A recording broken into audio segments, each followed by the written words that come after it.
Allez, bonjour à toutes et à tous, très heureux de vous retrouver. Bon, aujourd'hui, je pense qu'il est temps quand même qu'on fasse aussi une vidéo là-dessus. On va pas parler 100% encore une fois de trading, est-ce que ça va rebondir, pas rebondir. Je pense tout avoir déjà couvert ces choses-là en long, en large et en travers. On ne sait pas pour l'instant. Euh, j'ai du mal encore avec les gens qui apportent des réponses toutes faites ou des hypothèses.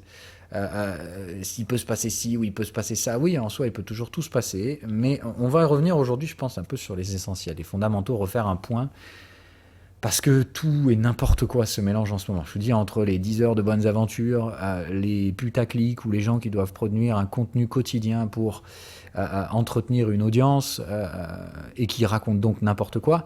Donc on va essayer d'être franc, d'accord. Donc d'un point de vue trading, il n'y a rien à faire. Les gens qui arrivent à vous convaincre de l'inverse trade soit à très court terme, et dans ce cas-là on est sur des logiques de scalping et d'arbitrage de flux très court terme, et je préfère être franc avec vous, c'est extrêmement dangereux de faire ça aujourd'hui, étant donné les très faibles volumes et la zone très tendue sur laquelle on travaille. Bref, encore une fois, à mon avis, scalper non expérimenté, vous mettez les doigts dans un engrenage assez dangereux, avec des risques de slippage importants. Donc voilà, et puis je ne raconte pas encore une fois ce qui se passe si d'un coup vous tradez avec levier et que ça commence à partir en couille et que votre plateforme commence à friser. Bref, voilà. Bon, donc c'est le truc à pas faire, ok. La tension est clairement palpable. C'est dans ces moments-là que vous prenez des risques que la plupart du temps vous ne connaissez pas. Et c'est là où on va donc commencer. C'est ce qui fait principalement la différence, je pense, c'est que vous avez en ce moment tout un tas d'intervenants qui interviennent, donc plus ou moins d'expérience. Bon, moi je vous dis, je ne suis pas le plus expérimenté qui soit non plus, mais j'ai quand même bien plus d'expérience que la moyenne de ce que je peux voir circuler à droite à gauche. Donc, c'est pas pour dire, moi je suis bon, ils sont mauvais, mais juste de dire, la plupart de leurs conneries, je les ai faites il y a très longtemps. Donc, je peux identifier très rapidement les biais spéculatifs, les décalages, le fait de... tout simplement, il y en a qui sont mais d'une incompétence, mais absolument flagrante, hein, c'est-à-dire c'est des gens qui seront jamais traders, ça se voit tout de suite. Et pourtant, ça communique, ça parle de trading, ça parle de achat-vente, de pattern de mes couilles, incroyablement dangereux. Donc, je le redis encore une fois, les horizons de temps de gestion du risque, c'est-à-dire là où les professionnels travaillent concrètement et de manière spéculative, sont d'horizons hebdomadaires, voire mensuels. Et ils sont extrêmement indécis. C'est-à-dire que si moi j'avais des propensions à la gestion du risque sur ces timeframes-là, je vous les donnerais. Hormis ce qui s'est passé depuis Terra Luna, c'est-à-dire on a pris un choc de marché et on a des réactions extrêmement psychologiques, depuis le sentiment s'est effondré. Bref, les prix aujourd'hui traduisent la psychologie de marché, pas du tout la valeur. Et il peut tout à fait y avoir une dissociation entre les deux, et ça peut durer aussi longtemps qu'il faudra. Il faut juste comprendre que de toute façon les marchés reviennent à la valeur. La question ici, ce n'est pas est-ce que, c'est quand. Donc, c'est là que vient tout le problème. Puisque les prix traitent la psychologie, et que la psychologie n'a théoriquement pas de limite, oui, en soi, mathématiquement parlant, Bitcoin, ça vaut entre 0 et l'infini. Mais dans la réalité, c'est pas possible. C'est pas comme ça que fonctionne le marché. Donc, il va falloir que vous appreniez ce truc-là, et c'est la raison pour laquelle on va en parler aujourd'hui. D'accord ? Il y a énormément de choses à dire, mais la principale, c'est de commencer à comprendre quels sont les mécanismes spéculatifs qu'exploitent les professionnels. Donc, je pourrais passer, enfin, en soi, il faudrait des heures, d'accord, pour vous faire comprendre tout ça. Mais je vais au moins essayer de vous en faire la structure de base, d'accord ? Donc, c'est de comprendre que dans les marchés, ce qu'on étudie, quand on fait ça de façon professionnelle, c'est on va rechercher ce qu'on appelle une espérance de gain positive, c'est-à-dire un aspect statistique qui fait qu'on va pouvoir récupérer une probabilité supérieure de gagner de l'argent par rapport aux pertes qu'on pourrait engranger. Et le but, c'est de répéter ça un très grand nombre de fois. Pourquoi ? C'est ni plus ni moins que comme une expérience scientifique avec des aspects statistiques. Ça veut dire qu'il faut un échantillon, qui soit suffisamment large pour qu'on puisse l'analyser, d'accord ? Si vous avez une série avec 10 points, on ne peut pas appeler ça une tendance, d'accord ? Donc encore une fois, quand je vois des gens me parler de cycle de halving, il y en a eu 3. Donc, depuis quand on fait une analyse avec 3 trucs ? Enfin, c'est incroyablement bête de raisonner comme ça. Donc, il faut faire très attention à ces trucs-là. Okay ? Alors oui, il y a parfois des logiques fondamentales qui peuvent effectivement influer sur le supply, par exemple les halvings. Mais je prends cet exemple, c'est probablement le mauvais exemple, mais juste de dire un truc qui s'est produit 3 fois, c'est pas une pattern, c'est juste un biais psychologique au mieux, voire une pure vue de l'esprit, et on est sur du wishful thinking exposant 3000. Donc il faut vraiment faire très très attention à ce genre de conneries, parce qu'effectivement, ça en ce moment, il y en a mais de partout. Hein. Entre les gens qui analysent des bougies pas clôturées, ou des... Enfin, c'est incroyable. Il faut savoir que Je vais être très franc avec vous, plus de 80% des mouvements de prix ne servent à rien. Ça veut dire que si vous tombez dans le biais de ne déjà pas commencer par filtrer la série que vous observez, bah ça commence mal. Parce que déjà, il faut que la série soit suffisamment large pour qu'on puisse espérer faire une analyse de ce truc-là. Et en plus, il va falloir déjà, avant même d'essayer d'analyser quoi que ce soit, filtrer le bruit statistique. Ça veut dire que la série brute ne sert à rien. C'est pour ça que je vous dis souvent, moi, vous pouvez m'enlever les chandeliers, j'en ai rien à foutre. Ce qui m'intéresse, c'est pas ce qu'un chandelier a fait, c'est comment ça s'est comporté dans le temps. Bref, j'enlève le bruit. D'abord, c'est le premier truc à faire, ne pas se laisser impacter par le bruit. Parce que rien que ça, la plupart du temps, ça veut dire que vous avez 4 chances sur 5, et encore, franchement, je suis très optimiste, hein, c'est pire que ça. Ça veut donc dire 80% des prix, donc 4 chances sur 5 de regarder un truc qui n'a aucun sens. Il faut quand même, je vous laisse le temps de réfléchir à ça. Ça veut dire que la plupart du temps, une analyse succincte ou un mec qui va venir et qui va mettre 3 flèches en disant ceci, cela, machin, bidule. Mais ça vient de quoi? Ça vient de quel pattern? Tu la sors d'où cette pattern? Tu la traites depuis combien de temps? Quelle est la série statistique qui concrètement augmente ta gestion du risque? En fait, avoir une bonne gestion du risque, c'est réduire ses probabilités d'échec par une série statistique, donc on va dire un échantillon le plus large possible pour l'application de cette pattern, etc. etc. Ok? Il y a une logique en fait de construction dans les stratégies. Moi, ce que je vous dis souvent, c'est que des stratégies, j'en ai étudié au moins une bonne dizaine et suffisamment longtemps, encore une fois, pour que je les comprenne et que je capte surtout qu'elles marchent. Elles marchent pratiquement toutes, les bonnes stratégies, j'entends bien. Mais c'est surtout de comprendre qu'elles ont toutes une chose en commun. Elles utilisent un schéma extrêmement récurrent qui a été testé et hard-testé dans des contextes extrêmement variés.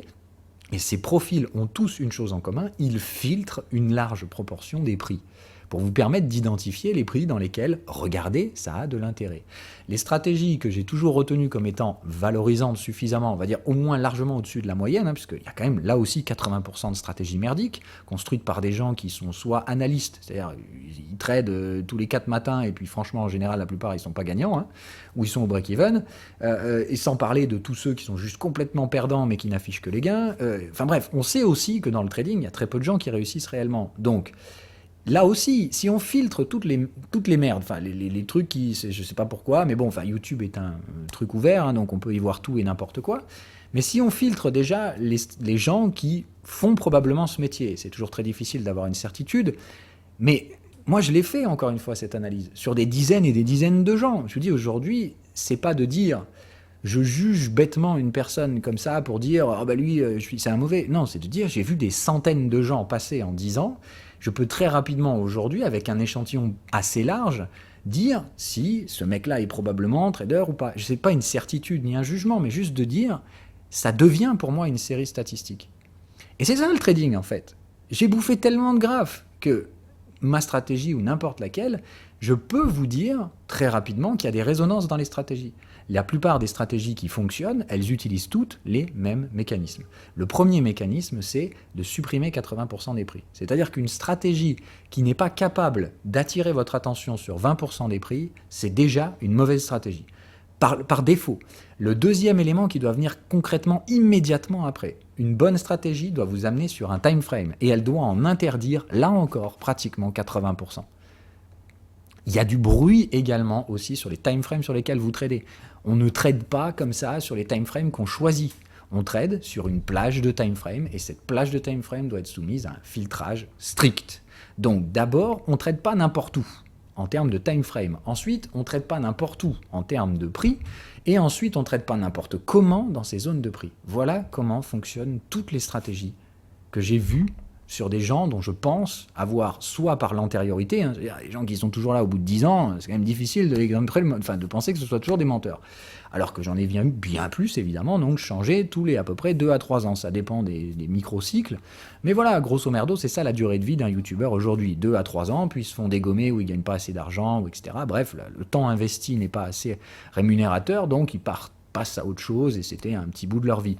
Non, les vrais traders sont ceux qui survivent les époques durs comme moins durs. Hein. C'est pas ceux qui sont juste là quand ça pump, etc. Donc, vraiment, il va falloir que vous appreniez ce truc-là. Ok ? Peu importe la stratégie. Je vous dis pas la mienne est meilleure, je vous dis pas ceci, cela. Je vous dis juste, déjà, de base, quelqu'un qui n'a pas l'antériorité. veux dire, un compte YouTube créé il y a 2 ans, mais qu'est-ce que... Enfin, je sais pas, merde, quoi, c'est la base. Arrêtez ce genre de conneries. On est dans un marché très compliqué aujourd'hui, donc c'est pas le moment, en plus, de prendre des décisions à la con et de vous laisser influencer par des gens qui ne sont probablement pas traders. Et pour la plupart, ne le seront même jamais. Enfin, je veux dire, il y a un taux de réussite dans ce marché, dans ce milieu, qui est très faible. Donc il faut en être conscient. Tout le monde fait des bêtises au début, moi le premier. Donc c'est pas de dire vous devez être parfait dès le début et sinon vous serez pas trader. C'est juste de dire il y a quand même de base la nécessité d'éviter certaines erreurs qui pour moi sont basiques. D'accord ? Donc apprenez une stratégie. Apprenez que si vous apprenez une stratégie, vous apprenez donc à vous confronter à ces trucs-là, c'est-à-dire construire vous-même votre propre vision de l'expérience statistique. Essayez d'avoir ce regard. Je n'ai vu aucun professionnel trader au feeling, ou au machin, ou au jamais, ou alors quelques très très rares cas de gens qui, je ne peux pas expliquer encore une fois, il y a des erreurs dans toute série statistique, hein, mais c'est très peu probable, mis à part peut-être une personne sur 1000 que j'ai vu réussir en tradant comme ça, sans aspect statistique. Tous les autres que je connais, ils traitent tous avec des aspects statistiques. On appelle ça différemment, on a tous des stratégies différentes, mais on a tous cette vision-là. Donc, il faut peut-être commencer par là, à voir le marché comme une expérience scientifique. Si vous changez les règles de l'expérience, à quoi sert la série statistique ? D'accord ? Si vous étudiez un échantillon corrélé, c'est-à-dire, je ne sais pas, dans mon échantillon, il y a que des gens qui sont en entre-soi. Si vous avez un échantillon trop petit, ça ne sert à rien. Donc là, c'est pareil. Si vous tradez tout le temps en tendance, vous allez être une grosse bite dans les ranges. Si vous tradez tout le temps en range, vous allez être une grosse bite dans les tendances. Et puis, quid des autres contextes de marché ? Marché excessif, etc. Comment concrètement vous filtrez ces différents contextes de marché ? Comment vous arrivez à écarter les time frames sur lesquels il ne faut pas trader ? Comment vous définissez les zones spéculatives et avec quel type de signaux vous rentrez dans ces différentes zones spéculatives ? Si vous pouvez répondre à toutes ces questions, vous avez probablement une bonne stratégie. Et vous verrez que pour l'instant, de ce que je peux voir encore circuler sur les réseaux au jour le jour, c'est franchement inquiétant de ne pas voir même pas 20% des gens faire ce travail. Alors que c'est la base. Mais vraiment, la base de base de base. En fait, il n'y a pas de spéculation, il n'y a pas de fondamentaux, de machin et de bidule, tant qu'on ne fait pas au moins ça. La gestion du risque, c'est la base de tout risque spéculatif. Et quand on met de l'argent dans les marchés, c'est ça qu'on fait. Donc, on n'investit pas sur Bitcoin parce que c'est le futur ou je sais pas quoi, etc., sans faire de gestion du risque. C'est la base de ça. Alors, soit effectivement, vous n'allez pas répéter cette opération un grand nombre de fois, c'est-à-dire vous faites juste un investissement Bitcoin, vous le garderez aussi longtemps que possible, etc. Attention à vos biais psychologiques, etc. Mais là, encore une fois, on n'est pas dans la logique du trading.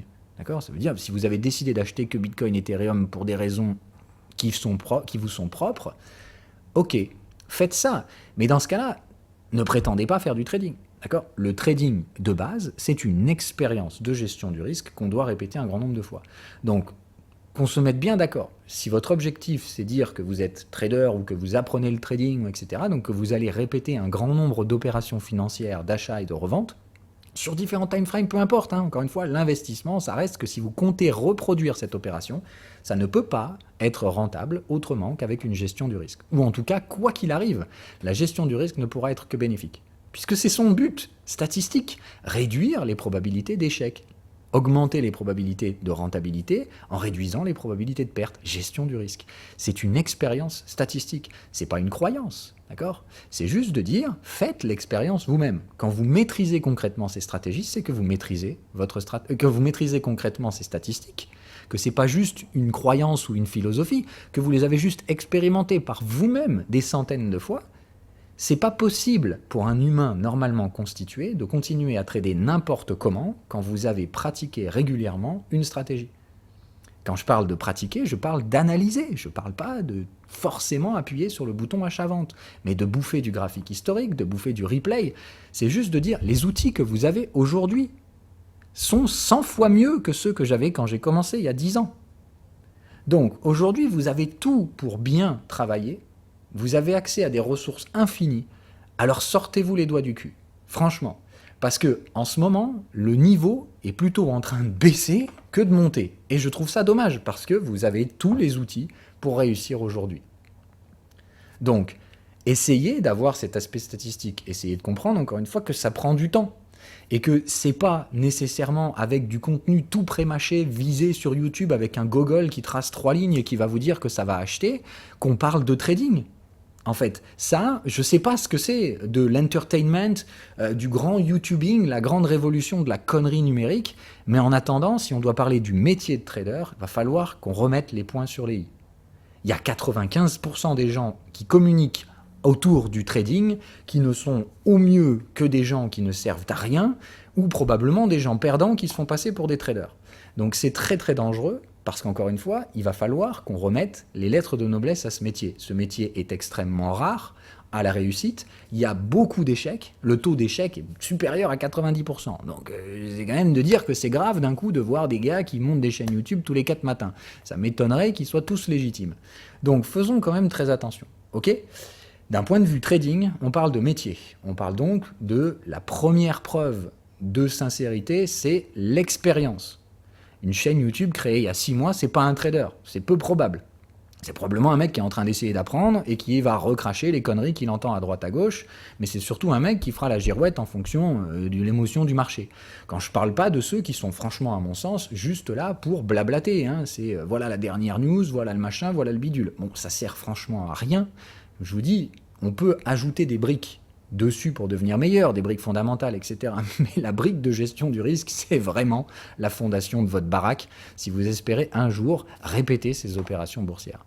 Donc voilà, je voulais faire ce point. J'aime pas, encore une fois, venir et faire le gars qui donne des leçons, mais putain, il y a quand même un moment donné où je trouve le niveau global extrêmement détérioré. Et c'est vrai que dans le bear market, c'est un peu le classico, hein. Enfin, on va dire dans un marché très tendu, puisqu'encore une fois, il n'y a pas de bear market, hein. Enfin, je dis la vraie, si vous appelez ça un bear market, je sais pas comment on va faire, mais c'est pas le cas. Donc, revenons, s'il vous plaît, aux fondamentaux, les séries statistiques, les time frames sur lesquels il faut faire les analyses. Ce n'est pas vous qui choisissez, c'est le marché qui impose sa loi. La gestion du risque fait que vous ne pouvez pas prédire l'avenir, mais vous réduisez les risques de vous tromper en termes d'exposition du capital. Sur 1000 trades, un trader ne peut pas perdre d'argent. C'est ça, la réalité de la gestion du risque. Par contre, qu'est-ce qui va se passer sur Bitcoin, machin, etc. On reprend encore une fois cette même hypothèse. Parfois, certains voudraient que j'apporte des réponses. Je vous le dis, je ne sais pas. Pire, je vois bien que le marché cherche à planter à peu près tout le monde. Donc, c'est pas le moment où il faut essayer d'imposer sa vérité au marché, mais plutôt d'essayer d'être un peu humble et de comprendre que dans la grande expérience statistique des cryptos, d'accord, là, ceux qui ne connaissent déjà que ce milieu-là, est-ce qu'on ne parle pas ici d'un échantillon corrélé ? On parle d'un échantillon qui est relativement restreint, même s'il y a une infinité de cryptos aujourd'hui, je sors tous les matins. Bon, voilà, je veux dire, si on fait la réduction déjà de celles qui ont un peu de valeur, déjà, il reste plus grand monde à la fin. Donc, si on a un échantillon tout petit, d'accord, ça manque un peu d'historique en plus sur les time frames longs sur ces trucs-là. Donc, on a des séries relativement courtes. Donc, ça veut dire qu'il faut déjà faire des assumptions pour essayer de construire des séries statistiques là-dedans. Mais quand deux yeux, vous avez concrètement des mecs qui n'ont jamais connu les marchés en dehors des cryptos, d'accord, qui n'ont jamais analysé un autre graphique. Et quand je vois ces gars-là faire produire des analyses, mais je me dis, mais c'est limite criminel, en fait, de faire ça. Il faut avoir au bout d'un moment quand même un minimum de reconnaissance de ce qu'on fait quand on publie publiquement un contenu de ce genre, donc un contenu associé au trading, dans lequel on publie une analyse. Il faut être conscient, et je le suis, qu'on influence, qu'on le veuille ou non, les gens. Alors moi, je fais tout pour que cet aspect-là soit orienté sur l'éducation plus que sur l'influence de achète, vend tel truc plus qu'un autre. Mais soyons réalistes, d'accord ? La qualité du contenu global est extrêmement merdique. Et je trouve ça déplorable. Donc j'aimerais relever un petit peu ce niveau-là, inciter les gens qui ont de l'expérience dans le trading à communiquer un petit peu plus aujourd'hui, parce qu'il faut qu'on reprenne la main sur cette quantité astronomique de débilité qui circule. Et franchement, ça s'améliore pas. Alors, je sais que les cryptos ont fait rentrer plein de nouvelles personnes dans le trading, et que pour devenir trader un jour, il faut bien commencer à un moment donné. Là n'est pas mon propos. Mais par rapport à tous ces gens-là qui l'ouvrent sur des réseaux, la question que je me pose, à quoi servez-vous concrètement ?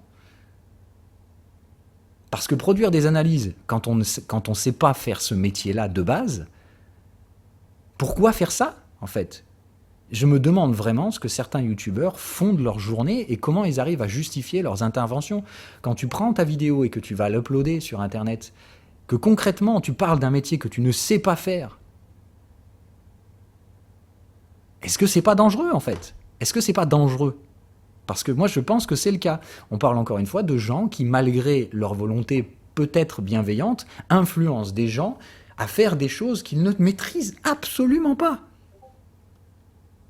Donc, au bout d'un moment, remettons-nous peut-être à parler de choses concrètes. Qu'est-ce que c'est le trading? Dans quel cadre ça se fait? Et combien de temps on met pour l'apprendre? Ça met au minimum 2 ans pour commencer, comme je dis, à apprécier ces séries statistiques. Et c'est pas proportionnel au temps que vous passez devant les écrans à regarder des graphiques en temps réel. C'est plutôt proportionnel au temps que vous passez à regarder des graphiques historiques, encore une fois, à manger des séries statistiques pour faire et construire ces probabilités dans votre cerveau. Ma stratégie, n'importe laquelle, mais vraiment peu importe la stratégie. Ce qu'il faut, c'est bouffer du graphe, mais pas bouffer du graphe en temps réel. Bouffer du graphe historique, construire ses stratégies de trading, construire ses probabilités dans la tête, élargir la série, la plage de données que vous allez agglomérer pour construire votre vision du marché, votre gestion du risque. Ça, c'est devenir trader. Ok? Vous bourrez d'informations et essayez de savoir où va le Bitcoin dans une semaine ou quelle est la tronche de la clôture hebdomadaire alors qu'on est vendredi. Putain, ça, c'est pas du trading. Voilà. Je suis navré de pousser ce coup de gueule, mais je voulais vraiment le faire. Bonne journée à tous.